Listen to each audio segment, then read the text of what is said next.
are still in Kathmandu, and well, as I'm making all these YouTube videos with yoga, and during the lockdown in my neighborhood in Naya Bazaar, I met a neighbor, which happens to be Brad, and we were meeting on the street a few times and talked to each other, and with time we started talking a little bit more, and then I found out that Brad has written a book.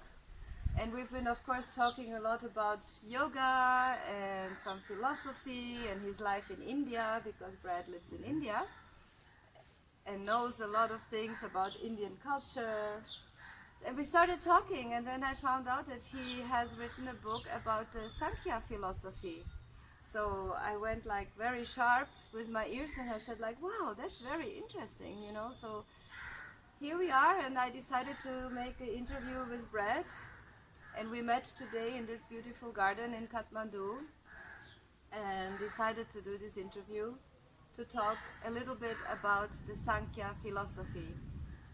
So the Sankhya philosophy is one of the directions of the Vedantas, right? We have like 5 Vedantas, isn't it? Well, there's actually 6 different classically recognized philosophical systems in India. Right. Yoga, Vedanta, Samkhya are the 3 most well known. And Samkhya is considered one of the oldest. It was started by the sage Kapila, who lived about 100 to 200 years before the Buddha. And I got into Sankhya philosophy in a roundabout way. I was interested in bhakti yoga, and that got me to read one of the Puranas called the Bhagavad Purana. Bhagavad Purana, yes. And in there, they have a really interesting description of Sankhya philosophy. Sankhya really means to list. And what it tries to list are the 22 or 24 elements of creation. Mm-hmm. And the basic principle of Sankhya is that creation begins with the self. Yes. Kind of an analogous comparison would be Buddhist philosophy that teaches consciousness only. That teaches consciousness only. Yes, So, everything proceeds from the self, which is you can call consciousness, self, Atman. so in the Sankhya, they believe in the creator. We're talking about the creator and about the self. Well, the we soul. are the creator. We are the creator. So are they also talking about Brahma, the creator? Not specifically, no. No. So what is the essence of Sankhya? The essence of Sankhya is that we created the world through desire, which echoes what the Buddha teaches, and we can also, through our, if we choose, we can also withdraw our creation and go back to the self of pure consciousness, So of non-duality. Of non-duality, pure consciousness, that means like not being guided by your desires, just trying to find your pure self, which excludes attachments, aversions, Well, desires. Usually isn't it? because desire includes desire for something, which is an other. When you are in a state of unity, there is no other to desire. There is nothing else and no other to desire. Yeah.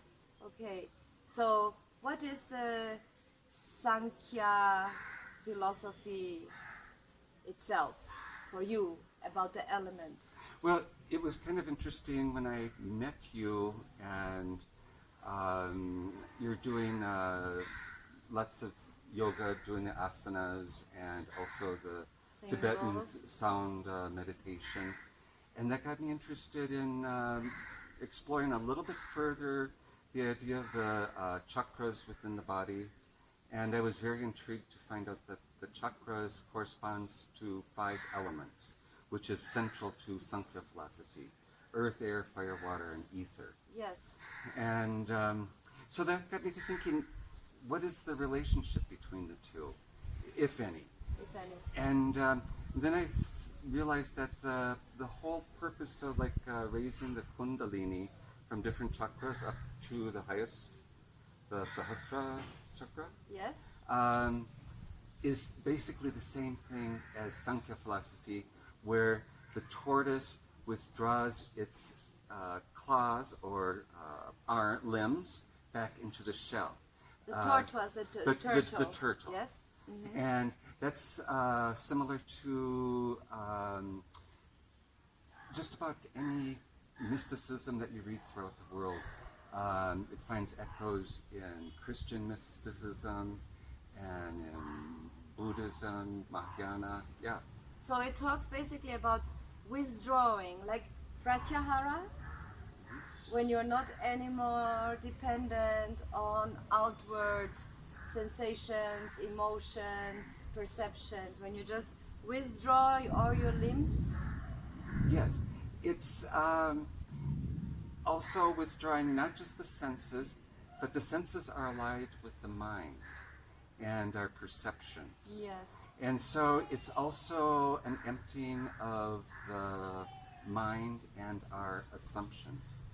So, Basically what Sankhya teaches is our perception of the world is due to our acceptance of certain assumptions or conditionings. yes. So, and that's what I talk about in the book in one chapter. And I see it as one way of trying to shake up the mind and not be so attached to all these assumptions we have about reality. Our It's- illusions, delusions. Illusions, delusions, yeah. Then basically that's what my whole book is about. It's called Truth is Lived.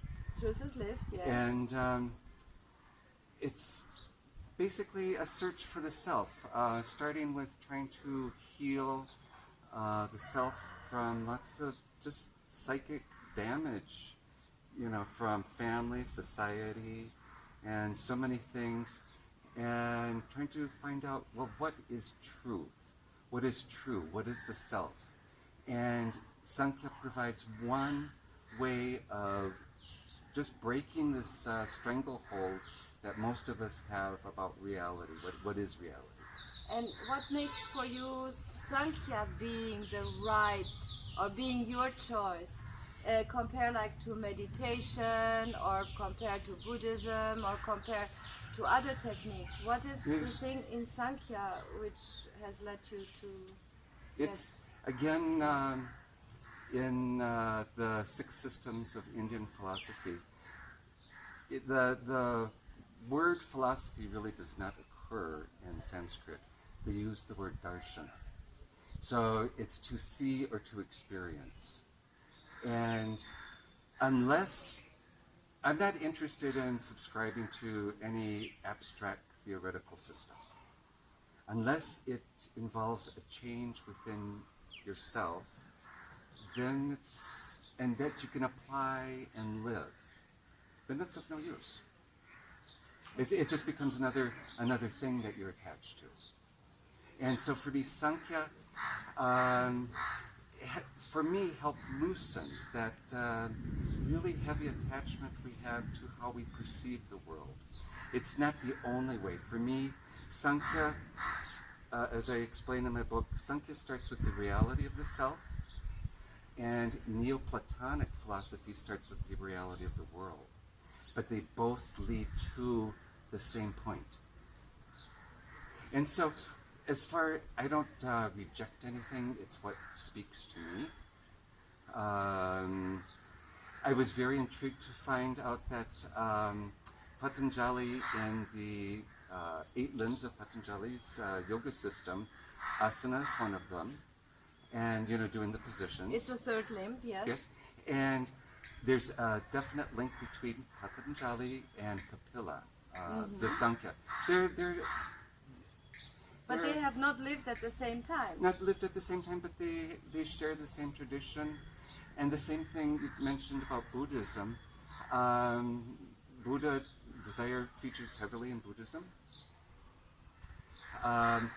And you'll see in later Buddhist philosophy, the idea of emptiness or shunyata Yes. is very important, and that's also very allies with Sankhya, allies with Neoplatonism.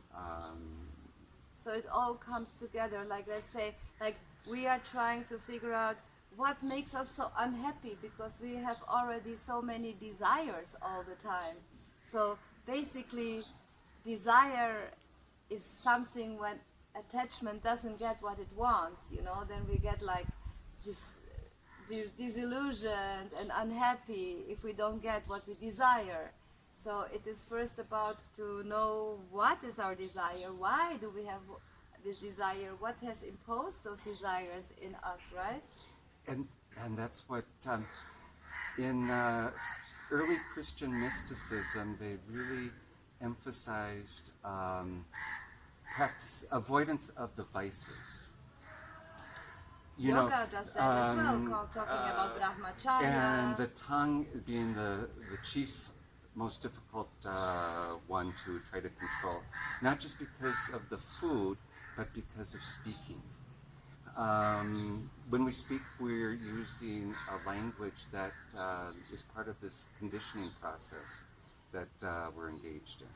That's where then this emptiness comes in. And yes, and so the purpose of practicing or avoiding the vices is not to think that you're better or more spiritual. The Latin word for discipline is discere, which is to learn. It's when you undergo a fast, for example, you start to see, things within yourself. Where am I attached and why am I attached? And that's the whole purpose, is to see where our attachments are and not to be judgmental about them, but just to say, okay, this is where I'm attached. Why am I attached there? Does it really lead me to being more happy if I indulge in it? And so, what is the approach of Sankhya to like be aware of your attachments and how to get rid of them?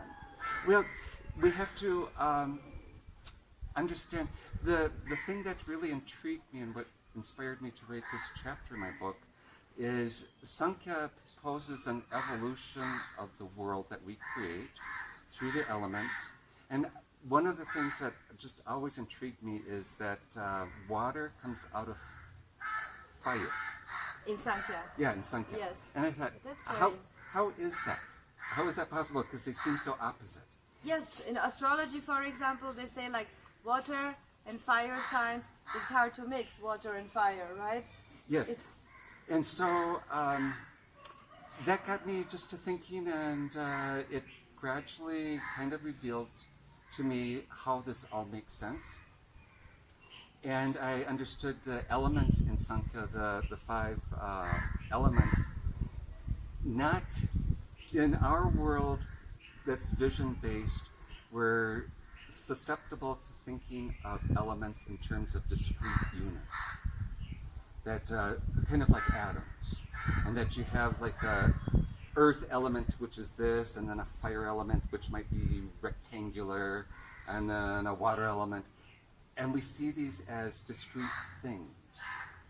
And if I could read a little bit from my book. Please, that will be wonderful. I tried to describe it a little bit differently. Okay, wonderful. I just chose a little bit. Okay, the elements of Sankhya may be better described as layers of consciousness or of being, that is to say, assumptions made by the self and thence projected onto reality. The starting point is our desire to enjoy the, quote, other by ourselves. Hence, we believe our assumptions are reality because we want to believe them. One element or layer incorporates the assumptions of the previous layer. Each layer, once projected, constitutes our sphere of activity and how we relate to the other. Ether is the first element. Through it, sound is transmitted. At this layer, only sound is known by the self. We hear sound and so perceive an other. We hear, quote, it. This it can vary in intensity, which we assume to be nearness or distance in space. Reality at this point is very thin. Desiring more, we assume more. And so, from ether, air is born, a deepening layer of reality. With air, movement is now possible as space becomes real, and touch becomes possible, and thence form arises. Air is more properly allied with space, not oxygen, which is a particle concept. Reality now takes on greater distinctiveness. We feel boundaries, its separation from other, its plurality now arises. Next, we create fire, and with it vision, so that now we can see that which we previously were only able to hear and feel. We see form, and with form we generate divisibility, quote, particle reality. Because we can now see and feel the separateness of things from each other, we devise plans on how to utilize the other to satisfy our innate desires. Due to the utility of this phase of being, its mode becomes dominant, meaning that all other senses are assumed to support this perception of the world. Vision-based reality rules. Again, fire is not the fire we see by which we cook. It is, and yet is more than what we see. It is the ground by which we are able to see at all. From fire, water arises. This seems preposterous, as experience tells us that fire and water are opposites. Water puts out fire, and fire can also dry up water. As with fire, however, water is not an atom or the combination of atoms of hydrogen and oxygen. Water is a deeper layering of reality, such that it becomes more desirable to us. Thus, from water we are able to taste. Reality becomes fuller, more dimensional to us. With taste, we begin to hunger. What does that other taste like? Hunger becomes both psychological and, quote, physical. We need to consume the other in order to live. We take the other into ourselves. Self is now firmly established as the body, and so continue to have being, or so we believe. So, do you see, it's a layering of assumptions of reality that we've indulged in. And I don't say that Sankhya is my chief or only way, but it is definitely a big assist for me. Okay, and does it also propose any special kind of practice, or is this philosophy itself for you study, or like in Buddhism, or you have yoga practice, or you have meditation, or you have certain kind of guidelines? All of the 6 systems of Indian philosophy, as I said, is really darshana.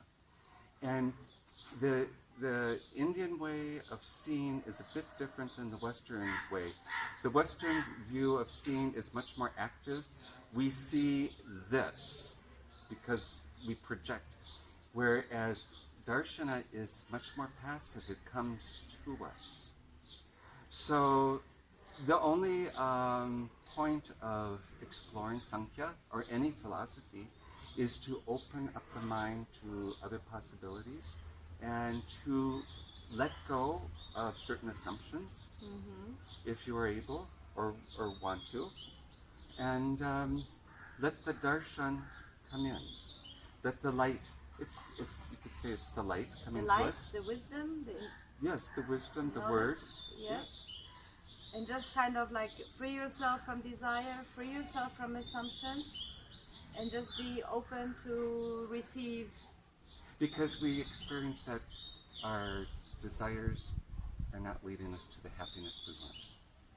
And I was just reading, just before I came today, rereading, I should say, Bernard of Clairvaux, who really made a very nice statement that truth, happiness, and power really are 3 sides of the same unity. You can't really separate one from the other. And I like that because one of the benefits that if you know you're on the path that is leading toward truth versus greater delusion is that you do feel a little bit more satisfied, a little bit more inner happiness, and a little bit more peace. And so truth shouldn't be separated out from happiness. They're 2 sides of the same coin. Well, maybe without real truth there can't be happiness, really, because Well, they're the same thing. yes, and desire is always generated by external things, and it doesn't. And as they don't last, as they're very impermanent, also the happiness with this creation of desire won't last ever if But it's not really within us, the happiness. we create those external things through our assumptions about reality. Exactly. It's just us. It's us creating them. Exactly. So we have. So that's why we practice yoga, meditation, and we read and learn the philosophies. And what is your book exactly about? I mean, Sankhya is a chapter, and we came to this theme because of that. But in general, it would be nice to know. Again, it's a journey of trying to heal myself, trying to find what is the self, what is truth. And I explore different paths. Sankhya is one of them. And I also take a look, one of my more, I think, controversial chapters is I state and provide evidence that Christianity at its core is a Neoplatonic philosophy. And then I explore number theory and how zero is not zero.